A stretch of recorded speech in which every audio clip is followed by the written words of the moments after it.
শিয়া ধর্মগুরু ও ইরানের সর্বোচ্চ নেতা আলী খামেনেই নিহত হওয়ার পর যুদ্ধের আগুনে জ্বলছে গোটা পশ্চিম এশিয়া। একাধিক আরব রাষ্ট্রে ক্ষেপণাস্ত্র এবং ড্রোন হামলা চালিয়েছে ইরান। এই অবস্থায় ইরানের পাশে কারা রয়েছে? আরব রাষ্ট্রগুলির গোপন ভূমিকা কি? রাশিয়া চীন কতটা এগোবে? ভারতের কূটনৈতিক ভারসাম্যই বা কি? নমস্কার, আমি শ্রীপর্ণা, আপনারা দেখছেন হাই নিউজ। আজকের এই ভিডিওটিতে আপনাদের উপরিক্ত প্রসঙ্গে জানাবো। আলী খামেনি হত্যাকাণ্ডকে কেন্দ্র করে যুদ্ধের আগুনে পড়ছে পশ্চিম এশিয়া। একাধিক আরব রাষ্ট্রে ক্ষেপণাস্ত্র এবং ড্রোন হামলা চালিয়েছে ইরান।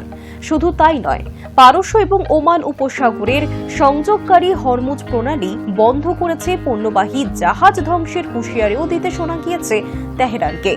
সংঘর্ষ পরিস্থিতিতে কাদের পাশে রয়েছে শিয়া ফৌজ? কোন দিকে ঝুঁকেছে ভারতের পাল্লা? কি করবে পাকিস্তান? এই সমস্ত প্রশ্নে বাড়ছে জল্পনা। ইরান যুদ্ধের সূচনা লগ্ন থেকেই হাত ধরাধরি করে আছে ইসরায়েল এবং মার্কিন যুক্তরাষ্ট্র। চলতি বছরের 28শে ফেব্রুয়ারি সাবেক পারস্য দেশে যৌথ সামরিক অভিযান চালিয়েছে এই দুই রাষ্ট্র।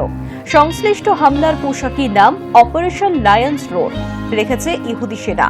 অন্যদিকে অভিযানের সাংকেতিক নাম অপারেশন এপিক ফিউরি দিতে দেখা গিয়েছে আমেরিকাকে। সুদৃঢ় বোঝাপড়ার উপর ভিত্তি করে আক্রমণের ঝড় তুলেছে ওয়াশিংটন এবং তেল আভিভ। পশ্চিম এশিয়ার একাধিক উপসাগরীয় রাষ্ট্রে রয়েছে যুক্তরাষ্ট্রের সেনা ছাউনি। সৌদি আরব, সংযুক্ত আরব আমিরশাহী, কুয়েত, কাতার এবং বাহরাইন তার মধ্যে অন্যতম। সংশ্লিষ্ট আরব দেশগুলির ওই সমস্ত সেনা ঘাঁটি, সমুদ্র বন্দর এবং শহরে ক্ষেপণাস্ত্র হামলা চালিয়েছে ইরান। নিশানা করেছে সেখানকার মার্কিন দূতাবাসকেও। তালিকায় নাম রয়েছে ওমানেরও। ফলে স্বাভাবিকভাবেই আমেরিকা এবং ইসরায়েলের পক্ষ নিচ্ছে তারা। জনপ্রিয় মার্কিন গণমাধ্যম ওয়াশিংটন পোস্টের প্রতিবেদন অনুযায়ী ইরান যুদ্ধের ষড়যন্ত্রে জড়িত রয়েছে রিয়াদ এবং আবুধাবির জন্য ডোনাল্ড ট্রাম্পকে সামনে উস্কানি দিচ্ছিলেন সৌদি যুবরাজ তথা প্রধানমন্ত্রী মোহাম্মদ বিন সালমান। সেই লক্ষ্যে ব্যক্তিগত পর্যায়ে যুক্তরাষ্ট্রের প্রেসিডেন্টের সঙ্গে বেশ কয়েকবার ফোনে কথাও বলেছেন তিনি।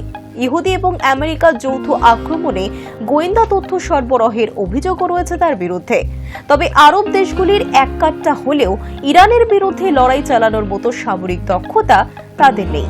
আর তাই এদের কেউই সরাসরি তেহরানের বিরুদ্ধে যুদ্ধ ঘোষণাও করেনি।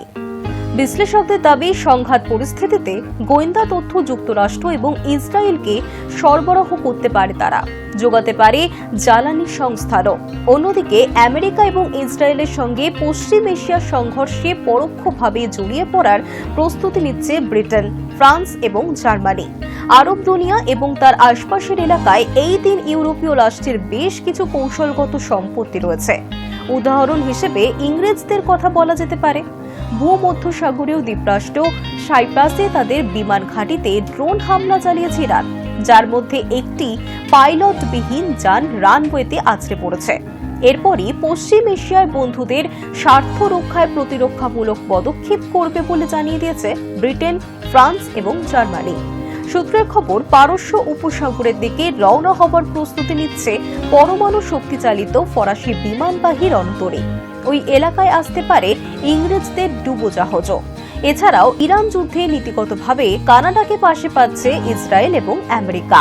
তাদের যৌথ হামলায় তেহরানের শিয়া ধর্মগুরু তথা সর্বোচ্চ নেতা আলী খামেনির মৃত্যুর হতেই বিবৃতি দিয়েছে অটোয়া।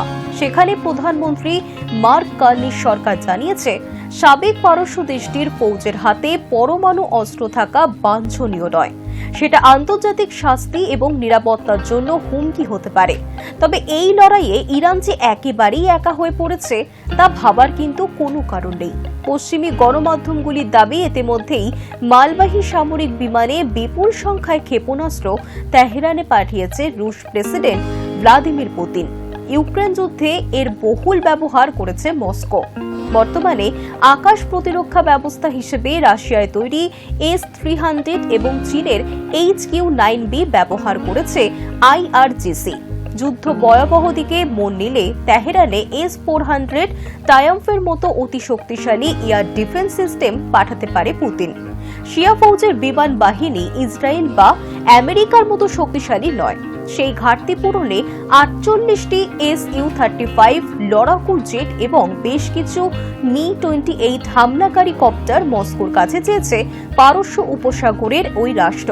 খবর সূত্রের, বর্তমানে পরিস্থিতিতে ওই সমস্ত যুদ্ধবিমান এবং কপ্টার পাঠিয়ে ইরানের সেনার হাত শক্ত করতে পারে রাশিয়া। কারণ গত 4 বছর ধরে ইউক্রেনকে বিপুল পরিমাণে অত্যাধুনিক হাতিয়ার সরবরাহ করে যাচ্ছে যুক্তরাষ্ট্র। এর জেরে এখনো কিভ দখল করতে পারেনি মস্কোর ফৌজ। উল্টে লড়াইয়ের গোড়ার দিকে ক্রেমলিনের ক্ষয়ক্ষতির পরিমাণ লাফিয়ে লাফিয়ে বাড়ছিল। পরিস্থিতি আরও জটিল হলে রণতরী, ধ্বংসকারী ক্রুজ এবং হাইপারসনিক ক্ষেপণাস্ত্র তেহরানে পাঠাতে পারে রাশিয়া।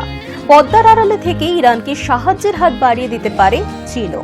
কারণ বেজিংয়ের জ্বালানি প্রয়োজন মেটানোর ক্ষেত্রে পারস্য উপসাগরের কোলের শিয়া মুলুকটির বড় ভূমিকা রয়েছে। সেখানে থেকে ব্যাপক সস্তায় খনিজ তেল এবং প্রাকৃতিক গ্যাস কিনে থাকে ড্রাগন। আর এই ব্যাপারে ইরানের উপরে থাকা মার্কিন নিষেধাজ্ঞার কখনোই পরোয়া করেনি মান্দারিন সরকার।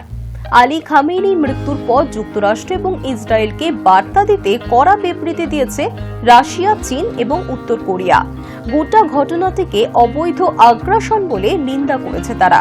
তেহরানের বিরুদ্ধে এই সামরিক পদক্ষেপকে দায়িত্বজ্ঞানহীন আচরণ বলে মনে করছে মস্কো। অবিলম্বে সংঘর্ষ থামানোর আহ্বান জানিয়েছে ক্রেমলিন। তবে এর বিপরীত উদাহরণও রয়েছে। 2024 সালের ডিসেম্বরে বাশার আল আসাদের সরকারের পতন হয়েছে সিরিয়ায়। দামাস্কসে কুর্সিতে বসেছেন আহমেদ আল শারা। যুক্তরাষ্ট্রের সঙ্গে বেশ ঘনিষ্ঠতা রয়েছে তারও। বাসাদ ছিলেন রুশপন্থী। বিদ্রোহীরা তাকে ক্ষমতাচ্যুত করতে পারে বুঝেও সাহায্যের হাত বাড়িয়ে দেয়নি মস্কো। আসাদ অবশ্য পেয়েছেন ক্রেমলিনের আশ্রয়।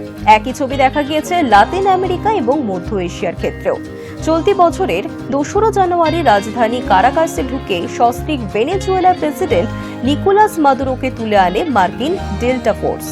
বাশারের মতোই রুশ প্রেসিডেন্ট পুতিনকে ভরসা করেছিলেন তিনি, যার কয়েকদিনের মাথায় আটলান্টিক মহাসাগরে মস্কোর একটি তেলের ট্যাঙ্কার আটকে দেয় যুক্তরাষ্ট্রের নৌবাহিনী। শত তর্জন গর্জনেও সেটা ছাড়াতে পারেনি ক্রেমলিন। ফলে মহাশক্তি হিসেবে পূর্ব ইউরোপের দেশটির ক্ষমতা নিয়ে প্রশ্ন উঠে গিয়েছে। একসময় সাবেক সোভিয়েত ইউনিয়নের অংশ ছিল আর্মেনিয়া এবং আজারবাইজান। 1991 সালে কমিউনিস্ট শাসিত ওই রাষ্ট্রটির পতন হলে 15টি পৃথক দেশের মধ্যে তাদেরও জন্ম হয়েছে। বিশ্লেষকদের অনেকেই মনে করছেন রাশিয়ার পক্ষে বাশার মাদুরো বা খামেনেইকে সাহায্য করা সম্ভব ছিল না। কারণ গত 4 বছর ধরে চলা ইউক্রেন যুদ্ধে যথেষ্ট ল্যাজে গোপরে অবস্থায় রয়েছে মস্কো। সেখানে মেলেনি কোনো সমাধান সূত্র। এই অবস্থায় বন্ধুদের সাহায্য করতে গিয়ে নতুন কোনো ফ্রন্ট খোলার মতো ঝুঁকি নিতে চাইছেন না প্রেসিডেন্ট পুতিন। সেটা তার জন্য হবে আত্মহত্যার শামিল। খামেনির মৃত্যু নিয়ে এখনো পর্যন্ত কোনো বিবৃতি দেয়নি নয়াদিল্লি। জটিল ভূরাজনৈতিক পরিস্থিতিতে যথেষ্ট সাবধানী বিদেশ মন্ত্রক। আপাতত পশ্চিম এশিয়ায় আটকে পড়ে ভারতীয়দের উদ্ধারে বেশি উদ্যোগী হচ্ছে কেন্দ্র সরকার। পাশাপাশি যুদ্ধের জেরে উদ্ভূত জ্বালানি সংকটের দিকেও কড়া নজর রেখেছে সরকার। তাৎপর্যপূর্ণ বিষয় হচ্ছে গত 26 থেকে 27 ফেব্রুয়ারি ইসরায়েল সফর করেছেন প্রধানমন্ত্রী নরেন্দ্র মোদী। ঠিক তারপরেই ইরানে হামলা চালিয়েছে ইহুদিরা। পাকিস্তান অবশ্য খামেনি হত্যাকাণ্ডে আমেরিকার বিরুদ্ধে কড়া প্রতিক্রিয়া দিয়েছে। ওই ঘটনায় করাচিতে মার্কিন উপদূতাবাসে আছড়ে পড়েছে জনরোষ। সামলাতে গুলি চালাতে হয়েছে স্থানীয় পুলিশকেও। তবে সরাসরি তেহরানের পাশে দাঁড়ানোর ক্ষমতা ইসলামাবাদের নেই।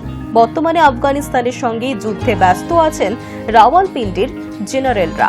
তাছাড়া আর্থিক সংকটে ভোগা পাকিস্তানের ঋণ পেতে ভরসা সেই যুক্তরাষ্ট্রই।